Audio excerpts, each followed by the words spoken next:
ఆంధ్రప్రదేశ్ ప్రజలు అనేక అనుమానాలు ఉన్నాయి. ఇంతకుముందు మీరు ప్లే చేసినప్పుడు సోకాల్డ్ వైసీపీ నాయకులు మాట్లాడారు ఆ రోజు చంద్రబాబు నాయుడు గారి మీద దాడి జరిగిన తర్వాత అనుకుంటా. అంటే ఊసరి వీళ్ళు కూడా సిగ్గుపడే విధంగా ఈ రాజకీయ నాయకులు ఉన్నారు. ఏందన్నా అంటే ఆ రోజు ఒక మాట ఈ రోజు ఒక మాట, గులకరాయికి పెట్టబోతుందా పౌరం పోతుందా అంటే మంత్రి స్థాయిలో ఉండే వ్యక్తులు ఈరోజు మళ్ళా దాన్ని వేరే విధంగా మాట్లాడుతున్నారు. ఒకలా సజ్జల రామకృష్ణారెడ్డి గారు సకల శాఖ మంత్రి, మొత్తం ఏదొచ్చినా సరే ముందు నేనున్నానని చెప్పి ముందు వచ్చేస్తాడే ఆయన. నిన్న మాట్లాడుతున్నాడు హత్యా ప్రయత్నం అంట.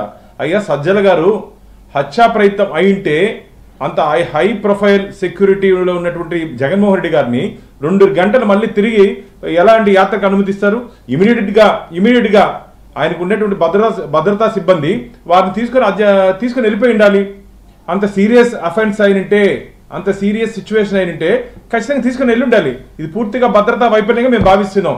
సజ్జల గారి మాటలకి భద్రతా సిబ్బంది వివరించిన తీరుకి ఏమైనా సంబంధం ఉందా?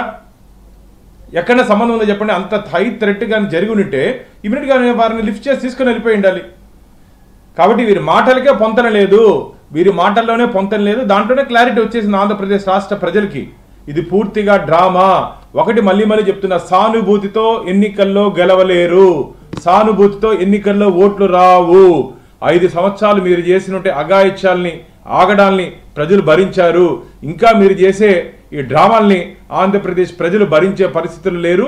మీరు ఎన్ని డ్రామాలు ఆడినా ఈరోజు మీకు రాబో రోజుల్లో మిమ్మల్ని ఇంటికి పంపించేదానికి ఆంధ్రప్రదేశ్ రాష్ట్ర ప్రజలు సిద్ధంగా ఉన్నారని చెప్పి భారతీయ జనతా పార్టీ భావిస్తోంది.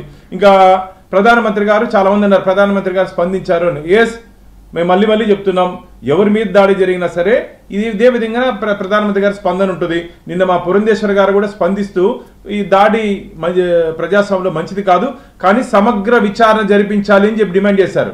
అది అందరూ మాట్లాడేట్లే. ఎస్, విచారణ జరిపించాలి, నిష్పక్షపాతంగా విచారణ జరిపితే దీంట్లో ఖచ్చితంగా ఏం జరిగింది, కర్త కర్మ క్రియ, మామూలుగా మనకు సినిమాలు వేస్తారు స్క్రీన్ ప్లే డైరెక్షన్ అన్ని, అట్లా అంతా ఎవరెవరు చేశారో మొత్తం వివరాలు బయట వస్తాయి. తొందరగా బయట కూడా రాబోతున్నాయి. కాబట్టి ఈ సజ్జల గారు ఈ మంత్రులు కానీ ఇష్టానుసారంగా మాట్లాడద్దండి, మంచిది కాదు. ప్రజాస్వామ్యంలో మీ ఇష్టానుసారంగా వ్యవహరిస్తే నోరుంది కదా అని మాట్లాడితే ప్రజలు చూస్తూ ఊరుకోరని చెప్పి కూడా వారిని హెచ్చరిస్తూ నేను ఈరోజు ఉదయం కూడా నెల్లూరులో పత్రికా మిత్రులతో మాట్లాడడం జరిగిందన్న. ఈ దాడి జరిగిన సంఘటన మీద మేము ఎందుకు స్పందించలేదన్నా? నిన్న నాగభూషణం గారు మా స్పోక్స్ పర్సన్ కానీ మిగతా అందరూ స్పందించారు. అంటే వీరికి కనపడదు, వీరికి కావాల్సినట్టు మాత్రం వినపడతాయి, మిగతా ఏం వినపడదు వీరికి. అంటే సజ్జల గారు సర్టిఫికేట్ మాకు అవసరం లేదన్న, సజ్జల గారి సర్టిఫికేట్ మాకు అవసరం లే, ప్రజల సర్టిఫికేట్ కావాలి భారతీయ జనతా పార్టీకి. కాబట్టి ఇది పూర్తిగా సజ్జల గారి సర్టిఫికేట్ మీకు అవసరం లే, ఆయనకి జగన్ గారి సర్టిఫికేట్ కావాలి. ఆయనకు జగన్మోహన్ రెడ్డి కళ్ళల్లో ఆనందం చూడాలి ఆయన, అంతే.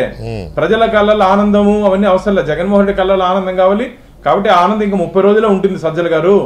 నాకు తెలిసి 28 రోజులు ఎన్నికల రోజుకి అయిపోతుంది మీ మీ కథ అయిపోయింది. మీరు అంతా ప్యాకప్ అంతే, రాసి పెట్టుకోండి, మీరంతా ప్యాకప్ అంతే. ఇంకా ఈరోజు నేను చేసినట్టు సినిమా షూటింగ్ షెడ్యూల్కి మీ కథ ప్యాకప్ అని చెప్పి ఆంధ్రప్రదేశ్ రాష్ట్ర ప్రజలు భావిస్తున్నారు.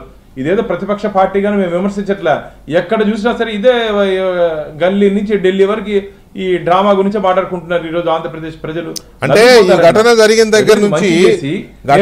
దగ్గర నుంచి వైసీపీ ఫింగర్ అంతా టీడీపీ అనే చూపిస్తా ఉంది, లేదా కొద్దిగా గొప్ప పవన్ కళ్యాణ్